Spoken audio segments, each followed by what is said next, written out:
Are we good to go? All right, we are back for another episode of It Is What It Is podcast. I am your host, Cody Kelly. Look, connect with me on IG at CVMK33, YouTube page at CV Space K. I'm super excited about this episode because it is worth the conversation. Really focusing on politics today, and I really want to focus on the legalization of marijuana and just the role that it plays globally, really, not just within the United States. I have some amazing panelist guests today. I have the attorney Amanda Perkins, just amazing lawyer, just amazing professional. I have the attorney Elliot Powell. I have our returning guest. This man is blowing up on the internet. He's getting seen him on certain news shows. I'm like, man, if I could get like Malik, I'd be all right. We have Malik Abdul. He's back with us. We also have Dr. Jonathan Shepard, who will be joining us within a couple of minutes. I'm waiting for his feed to come through so I can tap him in. But it is just a pleasure to have you all on today. How are you guys doing? Good. Thank you. Thank you. Very good. Thank you. Happy to be here. Thank you for allowing us to be here. Awesome. Look, I want to get into it. So for the most part, every state has at least discussed the legalization of marijuana and really sanctioning it, right? Illinois is just about having a license, having it for medicinal purposes. The problem is it's not legal on a federal level. So it doesn't really matter from a state's level, right? It's the state can enact whatever, but if it's not federally sanctioned, there's still criminality tied behind it. Waiting for Dr. Shepard, I'm gonna throw it to him for the health question, but economically, what should states focus on when it comes to the legalization of marijuana? And I'll start this off with you, Attorney Powell. Well, just in the interest of full disclosure, and Cody, you will know this, I'm a preacher in the Church of God in Christ, and we have preached as a matter of wholeness and cleanliness and godliness against the use of alcohol for pleasure and other things such as marijuana.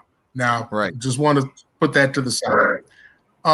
As far as what should happen with marijuana, the thing that caught me is that it's unfairly the distributors are not being treated fairly. So there were not a number of distributors of color that were able to get these licenses. So, automatically to me, that seems that there's an element of racism even in the legalization of marijuana.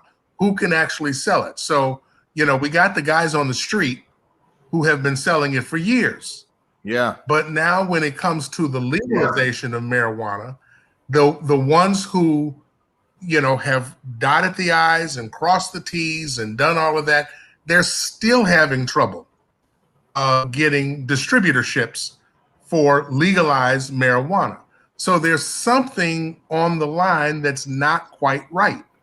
And I think that that's one of the things that has to be looked at. So, I mean, that's what I would say right now. Awesome. Dr. Shepard, I want to pitch to you and then to you, Malik, and then to you, Attorney Perkins. So had back surgery. I think it's 3 or 4 years, the anniversary. So anyway, major back surgery, had to remove part of my L5, S1, really create space for my sciatic nerve, right? So that I could function. So upon or post-surgery, I was given a lot of narcotics, right? A lot of hydrocodone, a lot of just everything that rhymed with "ene," it seemed like, right? And I was allowed to take, 2-3 pills at once. Upon this journey, I had some, I won't say the word amazing because maybe that's appropriate, but I had a state of inebriation that really helped me. Euphoria. Right, euphoria. And it was euphoric. My question to you, Dr. Shepard, I'm not a medical doctor. I will not pretend to even try to talk on a subject that I have no training in. Is there, and be honest, is there remotely anything scientific when it comes to the benefits of marijuana for medicinal use? All right. So, greetings, everyone. It's good to be with you all today. Cody has started out pretty strong here with this question. Just want to let everybody know I'm a board certified child, adolescent, adult psychiatrist. Went to medical school, University of Illinois at Chicago. Also graduated from Johns Hopkins fellowship program. So this is coming with that experience. So let me just tell you, man, first of all, again, it's good to be with the panelists who are here too. I mean, there is use for marijuana, um, you know, in our society. If it wasn't, we wouldn't be using it. There wouldn't be so much debate about it. And is there a euphoria that goes along with it? Does it impact certain parts of your brain? Of course it does. Just like cocaine, just like alcohol. Um, the issue at hand is what does it do to your brain once it gets there? And that's the problem that many physicians have because, yes, it will make you feel wonderful. In particular for marijuana, it will help numb. It can help numb some of the pain that you're going through. It can help you to relax. I was just talking with a patient today, literally today, and she was just talking about how she uses marijuana to forget about all of her issues and stressors.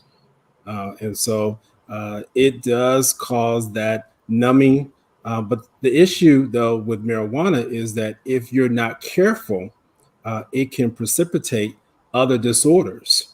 And some people may not understand that there are even legal substances today that are just as lethal and even more dangerous than marijuana. I just heard Pastor Powell talking about alcohol. Alcohol is legal, but let me tell you, alcohol will kill you. Alcohol withdrawal symptoms will kill you dead. Caffeine is legal. Caffeine is one of the most addictive drugs that you will ever experience in your lifetime. I need Caffeine is even more addictive than tobacco. All right. So again, in our society, there are certain things that they have been made legal, but you have to understand how you use them and how powerful, how potent they are to your body. So hopefully I answered your question. No, you did. That I was just thinking when you said caffeine, I was like, man, I probably need rehab because I can't function without at least 2 shots of espresso or pre-workout formula or the combination of both. So, Malik, I'm gonna throw this to you. GOP strategists coming down to 2020. President Trump, let's say a Congress passes some type of bilateral legislation that enacts the federal passage. I actually looked at it today in a House vote. The Democrats actually shot down 105-60 against the Democrats favoring the federal legalization of marijuana upon, let's say if Biden were to supplant Trump. Let's say the bill somehow gets to Trump's desk. Do you think it's wise on the GOP side to pass the federal legislation for the legalization of marijuana? Sure it is. It is something that we all need to be looking at. I remember it was a confirmation hearing for Attorney General Barr, and he said himself that that was something that he was definitely open to, the idea of a federal standard. The problem that we have, and I think you mentioned it, is that we have states doing one thing and then the federal government is stuck in another place. At some point, whether it's next year or 4 or 5 years from now, the federal government is going to eventually legalize or decriminalize marijuana. It's just going to have to happen because you have so many states. I'm here in the District of Columbia. We're one of many areas where marijuana itself is legal. We started with, it was just used for medicinal purposes, where you had to get a doctor's note to get that prescription. But now they've gotten to the point where we're now decriminalizing marijuana in the sense that you can be caught up with up to 2 ounces of marijuana on you and not be arrested. You could also grow, I think, about 6 or 7 different plants yourself. So at some point, the federal government, and I compare this to what we saw with the gay marriage debate. Everyone's for gay marriage now, but even as latest 2008, with Barack Obama. Barack Obama was someone who did not support gay marriage. He moved that in that direction. A lot of people said that he just took the position in order to win the presidency. But overall, it's something that is going to happen. Whether or not it's a part of the package that you mentioned, I'm not sure. But I cannot see marijuana being illegal at the federal level, banned at the federal level, because we have so many different states moving in that direction. I just can't see eventually the federal government not moving in that direction. When that happens, I'm not sure, but I'm pretty positive that at some point in the near future, marijuana, even on the federal level, will be made legal. That makes sense. Amanda, the legalization of marijuana, is this a sign of things to come? I mean, you deal with, a lot of different businesses. You've met with a lot of different high players. This shift toward narcotics, maybe that's probably improperly phrased, but this shift toward the enterprise of it all, is this a sign of things to come?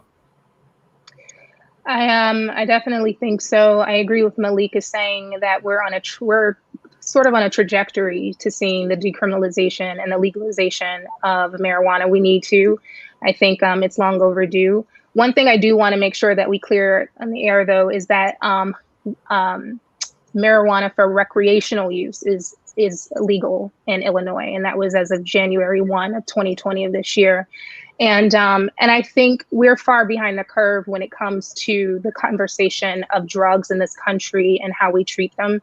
I think for so many reasons, we need to legalize or decriminalize the use of not just marijuana, but several types of drugs that are being used on the streets right now.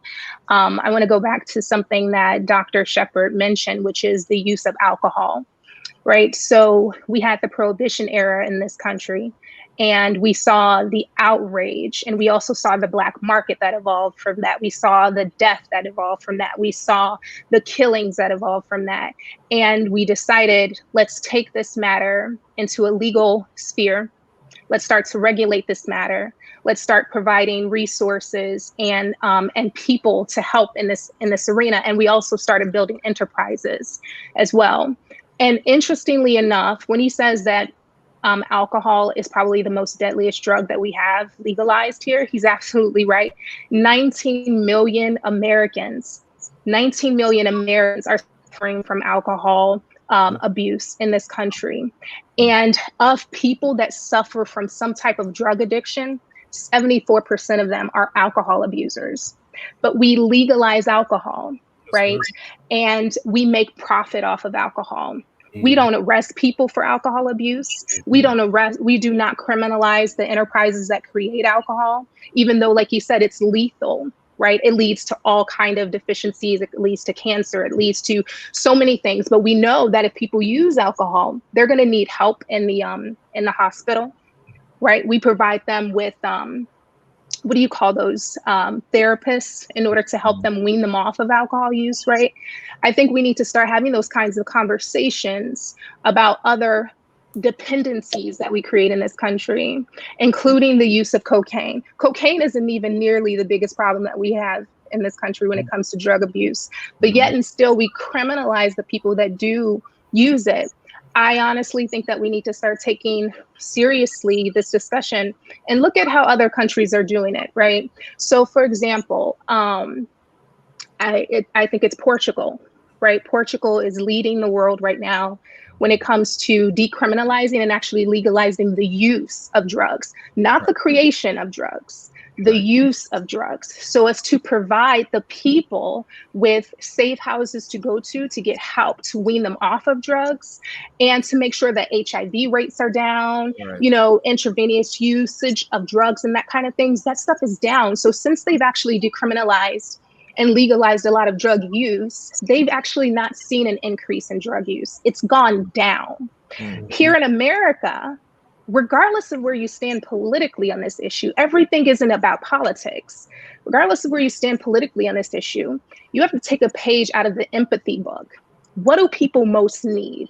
People most need resources. And so I think the best way we can do that, frankly, is by trying to decriminalize this use and to put our resources toward helping people. We lose tens of billions of dollars each year because we criminalize drug use in this country. So I just, if you ask my opinion is that we're far behind the curve. The trend needs to go into the area of decriminalization and legalization of certain drug use. Awesome. I said this, at what point did it become a drug? So I'm kind of obviously, Elder Pal, we share the same faith. So, I'm going to agree with you 99.9% of the time.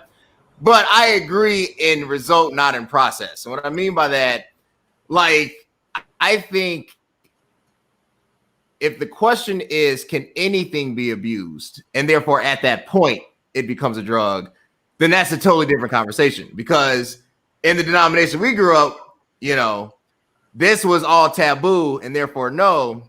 But obesity is completely fine. Getting limbs chopped off because of diabetes is really okay. Yeah, so you know what? That's a problem that we have had in our church. I preached that very recently, Cody, that we have our favorite sins. Right. Okay.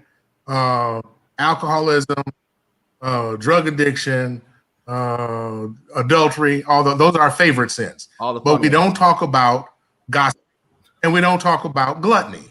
Right. So you've got somebody whose blood sugar numbers have been reading in the 300 level, and yet they eat a whole pound cake.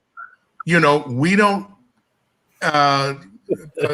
castigate that person when they call the pastor and say, I ate a whole pound cake. My blood sugar was 350, and I ate the whole pound cake because it was just so good. We don't do that. Now, if that person had taken a fifth of whiskey, we'd be all over had the same medicinal results, we'd go all over them, but we wouldn't do it for the person who eats the pound cakes. So that's an area where we as a faith community have to actually increase our game and have to do something better than that, because it's not fair to jump on one and not jump on the other one.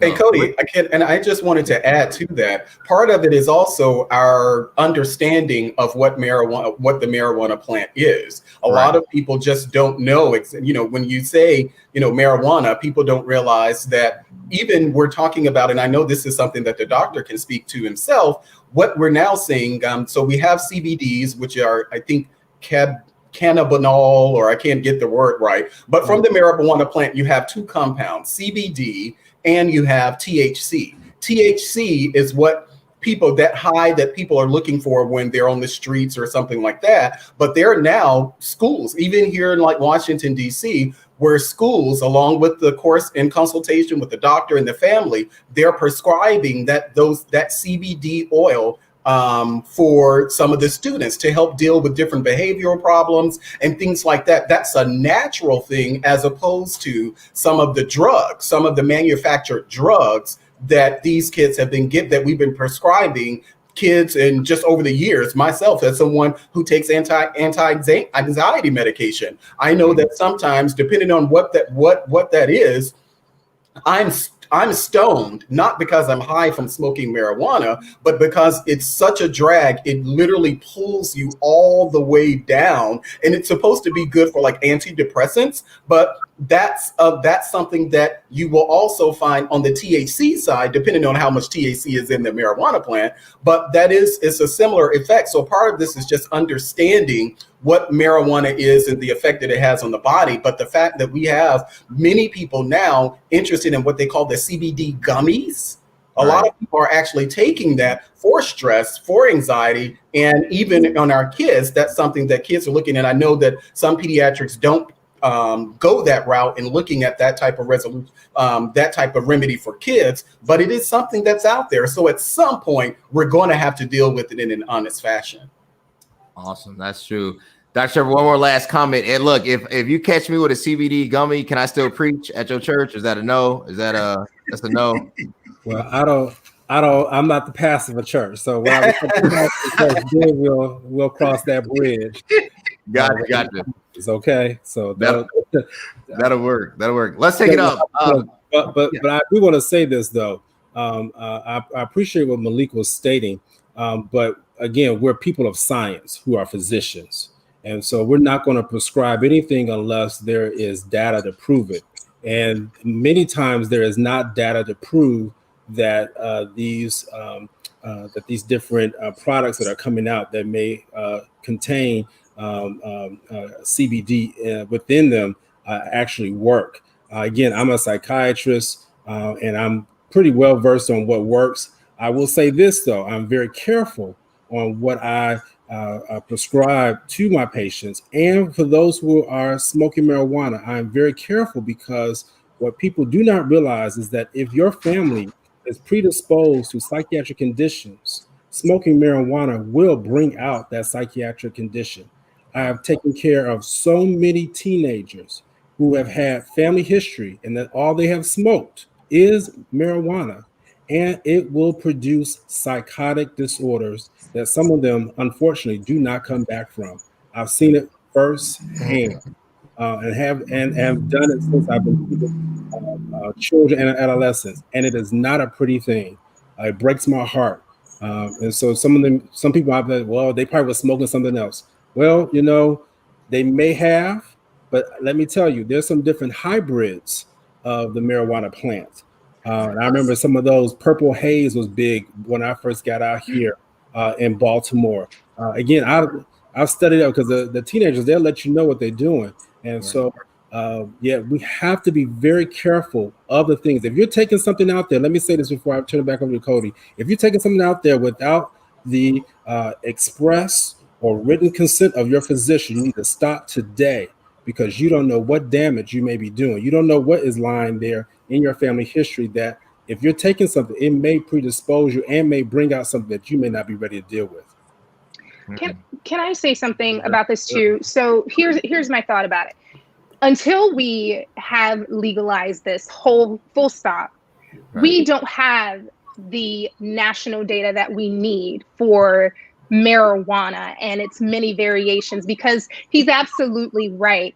Like, we don't know all of the concoctions that are being made. And so when people are taking these drugs, they could just be playing Russian roulette with their lives. Because frankly, that's what's happening with cocaine use and any other, illicit drug that people are using right now. That is part of the reason why we need to dedicate resources to understand what we're dealing with and to regulate it, right? Another thing is about medicine, period. Frankly, doctors will tell you this right now.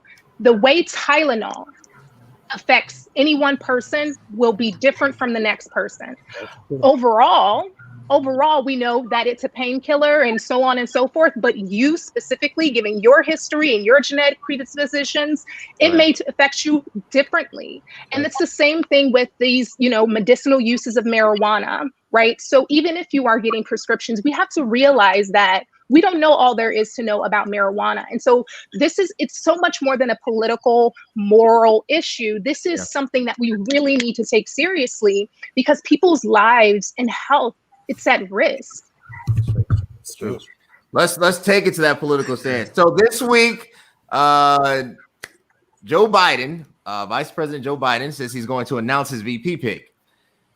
I'll begin with you, Amanda, then Malik, because I know this, Malik, I saw you debating this earlier. This is your forte. So is Joe Biden going to pick a woman of color as his VP, or is like, who's the senator from Wisconsin? Tammy, right? Illinois. Yeah, we're not Tammy Duckworth, but the senator from Baldwin. Wisconsin, I think, is another one as well. Tammy Baldwin is from. Tammy Baldwin, yeah. Yeah. Or will there be a change? Because I really feel in my heart of hearts that Kamala is going to be selected, but at the same time, I just don't know. Amanda, I'll begin with you. I kind of want to just punt this right over to Malik, because quite frankly, I haven't the slightest clue. Half of the time I'm looking at the news, like, how did we even get here? I am so confused. I am just confused. So I don't know.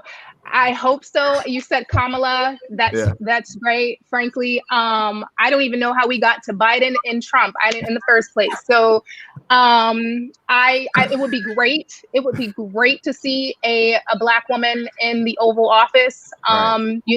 Alongside hopefully Biden. I really don't have an opinion one way or another. If it's Kamala, if it's Susan Rice, I don't know this Tammy person. I'm going to have to Google her after this.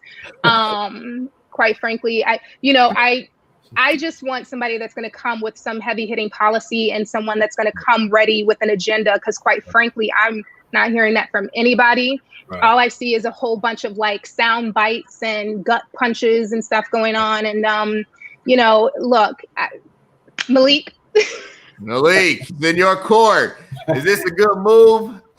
Well, so I'll say this. I believe that at this point, the only reason that Joe Biden would pick a woman of color, well, let's say Black woman, because that's what we're talking about. Yes, please say Black woman. The only reason he would pick a Black woman is that he feels so much pressure from particularly Black women and pushing that. Now, one of the things that I found interesting just recently, you heard James Clyburn, the third most senior member in the House, who's from South Carolina.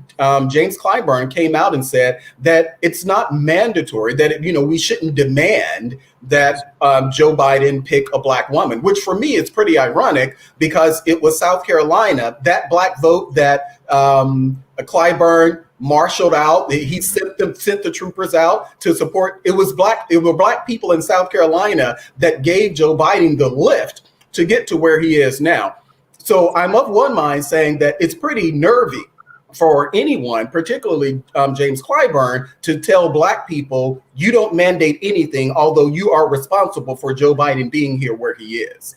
That's one side. Now, from a political perspective, strategically, he does not need to pick Kamala Harris simply because Kamala Harris is from California and he's going to carry California regardless. He does not need to pick Senator Duckworth. Tammy Duckworth is from Illinois. She's from Illinois.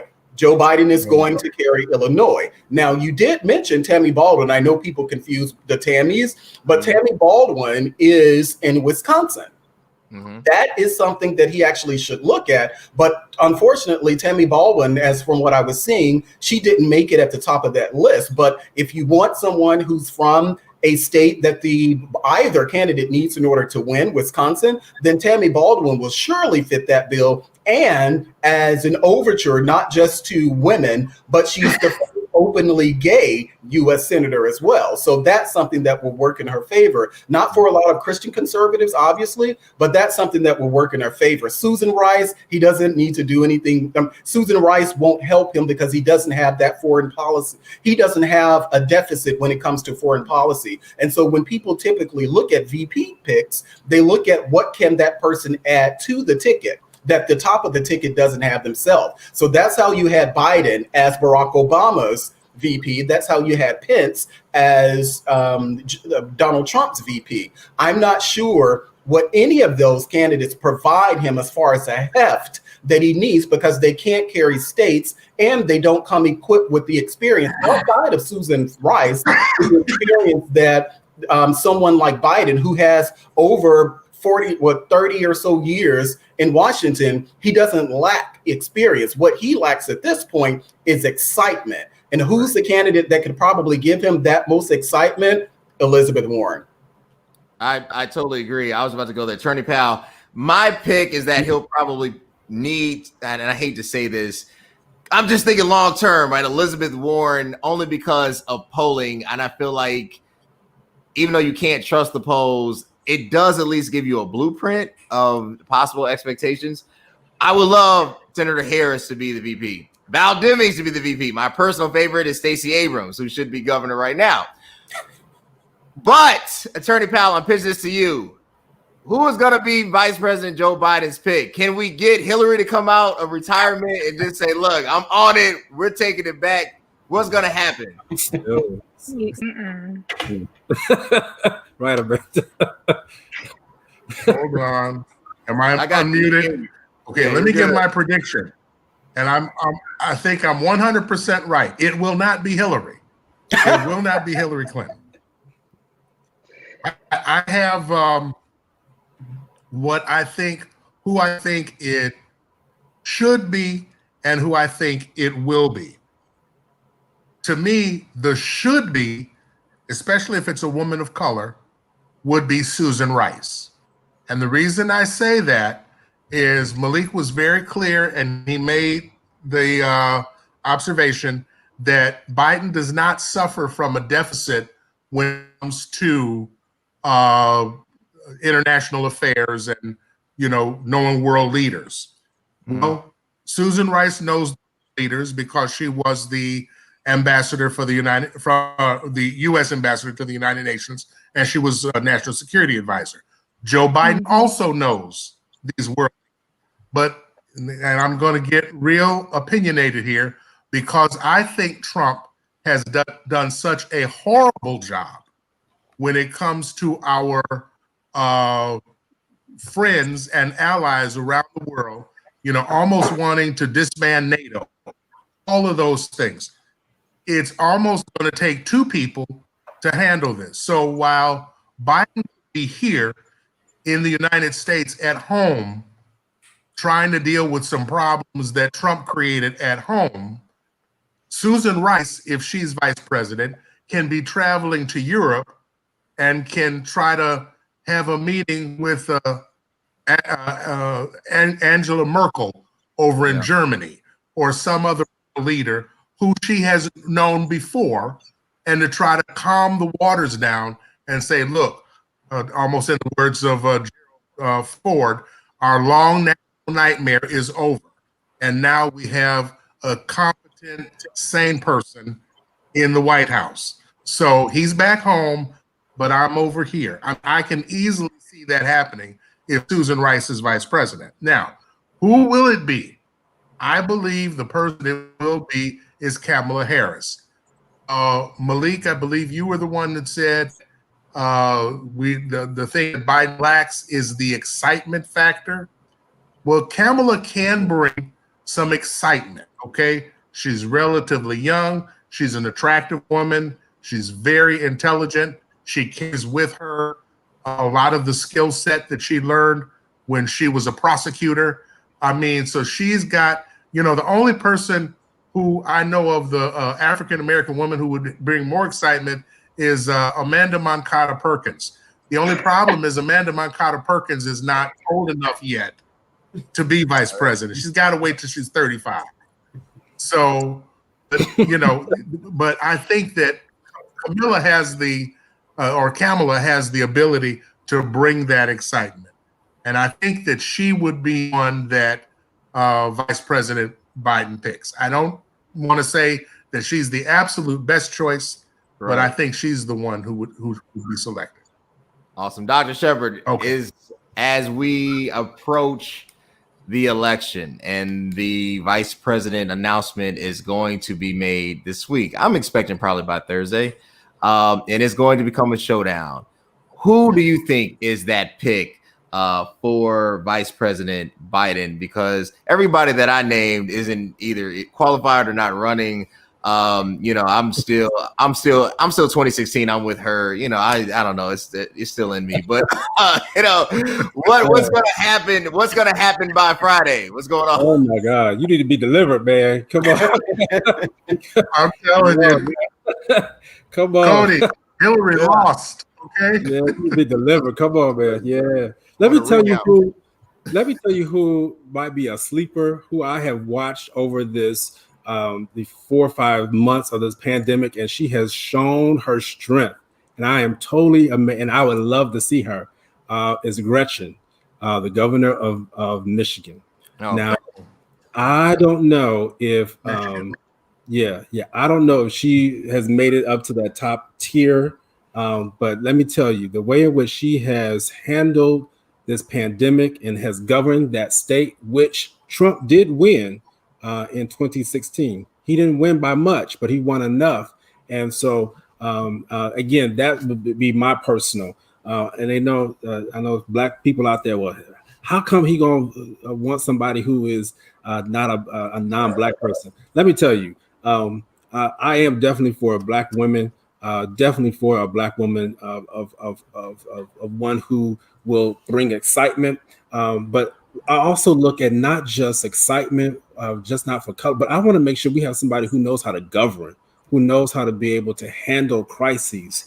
And so, so when you look at these people, Susan Rice is definitely someone who has handled the crises that were being faced during the Obama administration. Kamala Harris, the way in which she ran her presidential campaign, and again, I'm not as well versed as Malik, but it did not excite me. I mean, she had a nice soundbite, and she really went after Joe Biden. And she is the one who's closest to the Bidens because she was friends with with the Biden son, with Bo, the one that died. But from reading from what I'm from these different articles and things like that, that she may have damaged her relationship when she went after Biden, when she was talking about the little black girl, who was on the school bus, So who knows? But that would be my personal favorite because of how she has governed. Now, again, I'm from Illinois. Tammy Duckworth, she's no punk. She will take it to, and you know what? She could generate some excitement. People just don't know her. But I remember I was living in Illinois when she ran for public office, and I will never forget just her story of how she lost both limbs while serving in the military. So there are some wonderful choices out there. I think Beat the Press even talked about Karen Bass. I saw some of her yesterday. Didn't really excite me, truthfully. So Cody, I can't tell you who it's going to be, but I tell you, those are just some of my picks. I just have to say this too. I think we'd be doing ourselves a disservice if we were to discount the paramount issue at stake right now, which is the Black vote still matters, and Black issues still matter. And regardless, I don't care what your racial background is when it comes to the leadership position. Not so much. Do I want to see Black people in leadership positions? Absolutely, because we need them, and it's more than time for them to be in positions of power. In the presidency, in the vice presidency. Heck, I almost said the H word. Excuse me. Out of respect for Elder Powell, I will not say it. But we have not even, and let me just make sure I say this too. This is iced tea, so I don't want you guys thinking I'm over here drinking Jack Daniels. I was looking out there. She was talking about here. This is iced tea.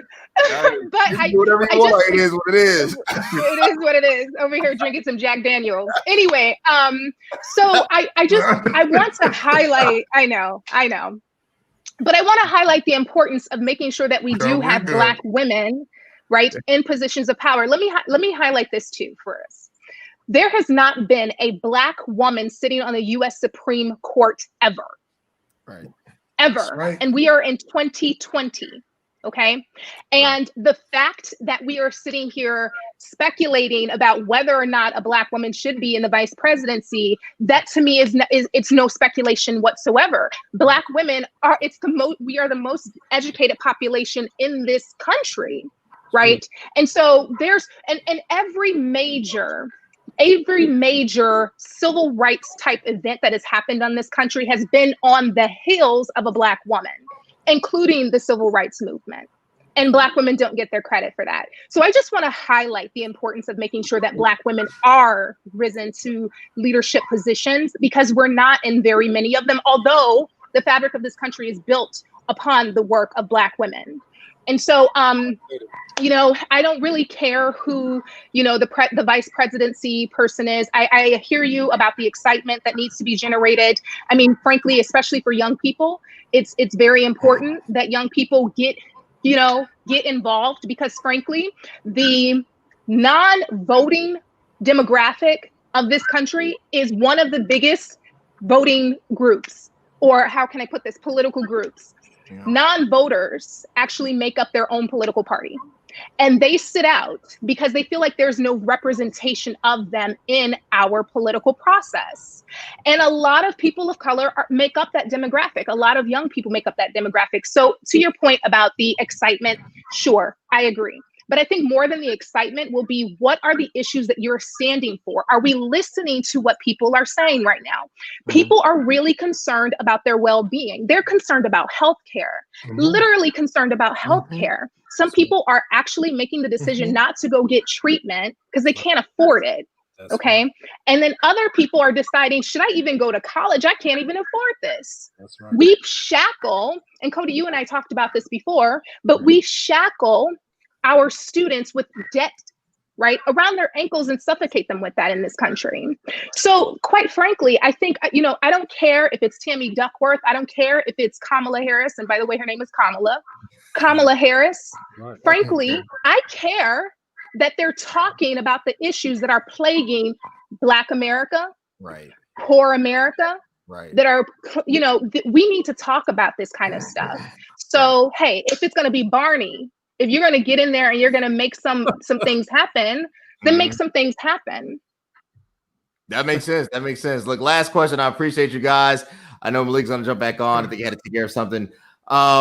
We talk about those issues that are systemically facing us. Last Friday, unemployment, the add-on of $600, that benefit ended.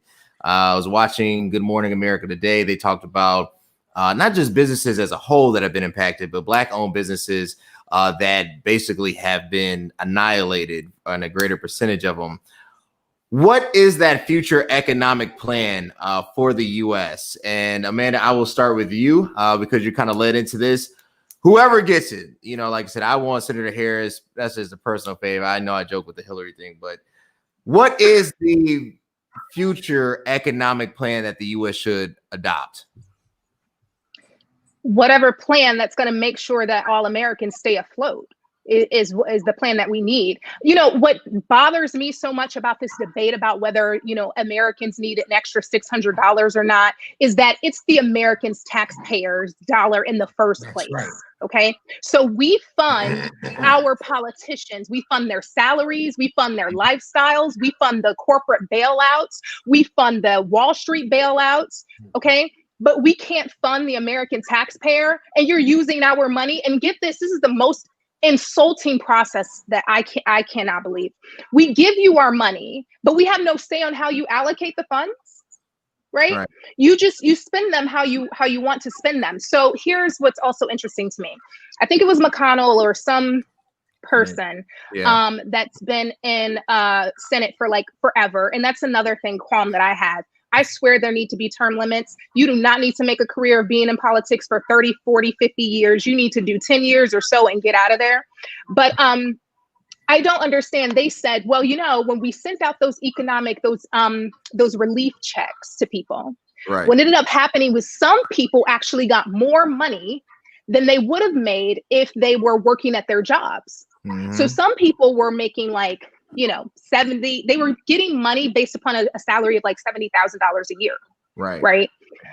What's amazing, and that was appalling. That was appalling to some of the senators. We can't be, giving people more money because then that's going to create this dependency. They won't go to work, and so we're essentially we're crippling people. And I think that is the absolute terrible way to look at it. No, I don't think we should be crippling people, but frankly, who's working at this time? We have so many people out of work right now, so many people that cannot put food on their home, on their houses, on their tables, and so many people that are living below the poverty line. It's going to kill you for a few weeks to make sure that these people can put food on their table until businesses start opening up again safely and can rehire them. To me, it makes no sense. And this is exactly why I go back to the empathy page, right? This is not a political issue. It should not be a political issue. It should be, what should we do to make sure that people can stay home safely, take care of their families, and then till we get our act together and make sure that we have made a country safe for our people to return to work, let's do that. Because that's what Americans need right now. No, but instead, we want to slash down the benefits taxpayers have already funded for us, and we want to make them suffer even more. So we're going to push them out to go to work. We're going to make sure that people are out here getting sick again and letting our rates of coronavirus skyrocket again. Right. Because of what? Because it looks bad. To me, I think, what the plan needs to be, whatever is going to make sure that American families are safe and provided for until we get our act together is what we need to institute. Awesome. Attorney Powell, what does that plan? How do we Yes. take care of American families during this time? Well, I think that Amanda is dead on right. It was insulting to think that the politicians would say, oh, $600. We're not talking about a world full of money here. We're talking about Right. $600. And that would actually hurt because some people would make, they're getting more than what they would have done if they had gone to their jobs. Well, the thing is that the pandemic hit everybody. So the price up for everybody. Concerns went up for everybody. And I think that our Congress is not looking at that. At least the members that are voting against it are just not looking at that. So we're going to need some type of stimulus. And Amanda's right. This is taxpayer money to begin with. This is not Donald Trump's personal fund. This is not Mitch McConnell's personal fund. If he has one. Money that was actually, if he had one. This is money that was actually paid by the taxpayers. So why not? Let's not send more weaponry out to some foreign land. Let's use some of those tax dollars to help our own people so that they can survive. It's just unthinkable almost when I heard last Friday that the gross domestic product was down by a third, by 33%, 32.9%. The depression wasn't quite that bad. So, if Biden gets elected, and I pray that he does, I'm just letting you know, there's a lot of issues he's going to have to deal with from January 20th of 2021 onward. There's a lot of things that he's going to have to deal with because this economy is not going to be getting better between now and Inauguration Day. True. Dr. Shepard, economically, and then Malik, you'll end. The last question posed to you from the GOP side. What should happen? Whoever gets elected or not elected, if whatever happens in November, the ending of the $600 add-on benefit. What are your thoughts? Absolutely. Amanda and Pastor Powell, they were spot on. So I don't want to reiterate what they already stated. I'll just say this, that we in this country have to do a better job in taking care of our people. Let's just think about it. We're about to send our children back to school. That is alarming to me. How does that even play into the economics? Because part of that stimulus package is to be able to take care of schools and make sure that they are properly funded. We have to take care of the people when it comes to healthcare. When I teach now for 2020, we as Black people have suffered a quadruple jeopardy in the year of 2020. All right. We suffered the COVID-19 pandemic. We suffered police brutality. And again, these things are not new. The pandemic was new. Healthcare disparities, number 3. And then number 4 is unemployment, economic loss. And let me tell you, even though I am the chief medical director where I am, doctors have been hit hard. And it has not left any stone unturned. I know doctors who have lost their jobs. I know doctors who are working full time and not being paid full time.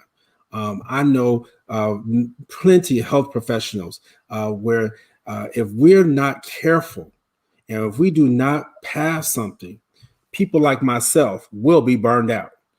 People like myself will have to find some other way to continue to meet needs because our federal government has dropped the ball in making sure that we are taken care of.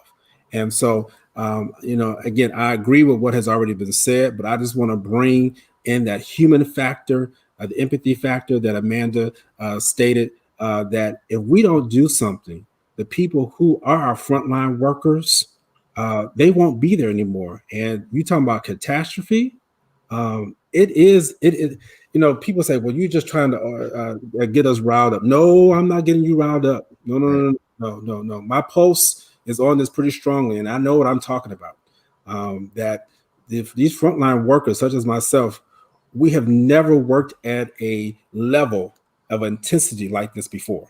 Now, I'm not that old, but I'm talking about folks who are 20-some years older than me. Shepherd, we've never worked like this before. And so if our economy is not going to help maintain where we are, then we are in some deep trouble. Awesome. Malik, last question, and then we'll give our sign-offs. Let's say Trump wins, right? Him and Mitch McConnell are back in full swing 2020. What do you say when the right, and like I said, and I have love for all of our political sides, coming from the household that I came from. So what is that plan? What is the GOP's plan for the U.S. Economy and for American families during this pandemic? Well, what we saw recently in this past bill, and I should start off by saying that this called when I had a power surge. So that's why I was gone for a minute, but this reminded me that I needed to start using my Mac instead of my Windows, because if I were on my Mac, I would have immediately started back up and wouldn't have to go through the Windows login. But there are many things that they're in debate now. There was an offer back as of Friday to extend the $600 for another week. Democrats said no, which is pretty much similar to what they said to the police reform bill, the Senate's police reform bill, where they agreed about 95% of the things that were in the bill, but they said no. So at some point, what's going to have to happen is that both sides are going to have to be willing to work with each other. Republicans are proposing something that's about $1 trillion, including things for money for schools, money for businesses. Democrats are looking at $3 trillion. Republicans are looking at $200 on top of your state unemployment. Democrats want the full 600. I don't know if this full 600 we're going to get the full 600, but there are many things that Republicans are doing outside of just that $600 to get us back. I mean, we experienced something that none of us had to deal with in our lifetime, which is an economic shutdown. So the question is, how do you move beyond an economic shutdown where we have places like Washington, D.C., where 25% of our businesses, 25% of our restaurants will not reopen? That's not the fault of the federal government. That's not the fault of the state government, city, or even local officials. We're dealing with something that's a global pandemic. So we're going to have to try to figure out a lot as we go along. As long as the administration is continuously focusing on help for businesses, help for schools, even in the plan that we have right now, Republicans want to focus really laser in on making sure that we don't make the same mistakes that we did the last time, where we had companies like schools and organizations like Harvard University and other businesses get these paycheck protection loans. Well, what Republicans want to do this time is to ensure that, businesses that are under 300, have under 300 employees, those are the ones that are going to get that money, as opposed to just a free-for-all, which is what we saw the last time. So there needs to be a lot of checks and balances in how we deal with this. I don't think whether you're a Democrat or Republican, no one wants people to die. No one wants to send kids to school in order for kids to die. I think that's a lot of hyperbole, and we don't have to really get into that type of hyperbolic language when we're talking about how do we restart an economy that is not the fault of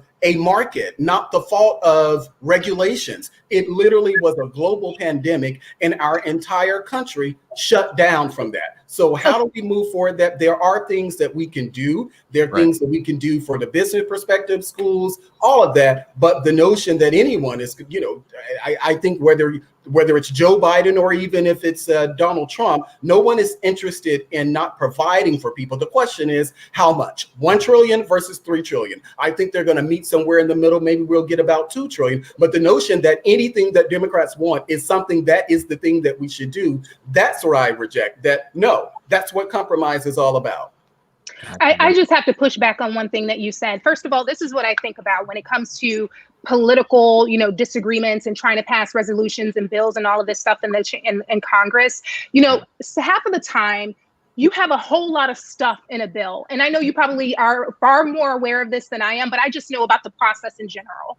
And a lot of stuff is getting stuck in these bills. And what I think would be a whole lot better is if we could single issue, get a resolution passed so that people can get things done instead of sticking things inside and saying, well, you didn't agree to 90%, you agreed to 90%, but you didn't agree to this other 10%. So they have to vote a certain way in order to make these concessions and those kinds of things. So I get where you're coming from. The political, the Democrats and the Republicans, that's a major issue that I have within Congress.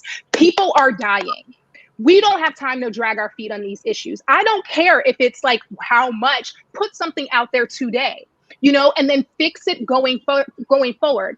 The fact of the matter is, when we passed that first round of stimulus, big businesses were eating up that fund, eating it up. And I totally understand that we need to figure out how to do it better the next time, but you have time. Didn't they just take a recession or just leave at the beginning of August? How in the world are you not in there working on this issue right now? How are you taking a summer break of any kind? I think that we need to get beyond the politics of this. This is not political. This is about saving lives. So yes, I do think that government is heavily responsible for its response to this pandemic, because if we had done something earlier and started being responsive earlier, we wouldn't be talking about how to go back now. I really think we should be course correcting. We should be trying as much as we possibly can and learning from our mistakes, instead of sitting here blaming the left or the right and sitting here saying we need to come together. Yeah, we need to come together. There's no time. We don't have any other choice. People are literally dying. Right. No, that makes sense. I totally agree with everyone's statement. Amanda, dead on. Look, I want to thank you guys again. I know you guys agreed. I know I pushed you guys over about 30 minutes. Thank you for bearing with me. I'm Kojic, so I will never stick to the time schedule allowed. I want to thank all of you. Where can they connect with you? Malik, what are you doing? Well, you can find me. My name Melik, MELIK Abdul _ or both on both Instagram and Twitter. And of course, Melik Abdul on Facebook, MELIK Abdul. Awesome. Amanda, where can they connect with you? Most of the time, you can find me on LinkedIn. I am Amanda R. Moncada Perkins on LinkedIn. On Instagram, I don't know if you want to find me there, but I'm AR_Moncada. I have like 20 posts. That's about it. But you can also find me on Facebook, AR Moncada Perkins on Facebook as well. So LinkedIn and Facebook is the best way to reach me. Awesome. Dr. Shepard, where can they connect with you? Connect with me on Facebook. I do 2 weekly shows. I do a show that I produce through my company that is on Facebook Live every Friday at 6 p.m. Eastern Standard Time, talking about mental health topics that relate to our current situations. Then you can find me on Saturdays, 12 noon Eastern Standard Time, with a broadcast Spirit in Mind, where I'm talking about mental health issues that are affected by faith-based leaders. I should say in conjunction with a faith-based leader. So we'll do what's called a critical collaboration, and we will look from both sides as to how to deal with those topics. And so find me there. Spelling for my name, a real shepherd. So that's how you would find me. Dr. Shepard, how come you never had me on your show, man? Don't try to come for me on. Don't you come for me? Hey, I'm about to troll you. I'm about to be like, Dr. Shepard never invites me. All right, Cody. All right. Yes, I will make sure. All right. Yeah, I got you. All right. Attorney Brown, where can they connect with you? I think you're muted, my man. Let's see. Attorney. There you go. There you go. Myself. Yeah. Okay. You connect with me on Facebook. It's Elliot Powell on Facebook. And if anyone wants to email me, I am Attorney Powell, ATTORNEYPOWELL. No punctuations. Attorney Powell at yahoo.com. Look, no punctuations. Connect with these just amazing individuals. No next week's episode, colorism. I have an amazing panel We're going to deal with it, good or bad hair, whether you're dark in your fair, good or bad hair, see if I care. It's going down. We have the End of Hot Girl Summer tomorrow. I just wanted to bring it to you. Dr. Trevor, like I said, you got to give me on the show, man. But until next time, guys, I appreciate you. And thanks to the audience again. Bye. And Cody,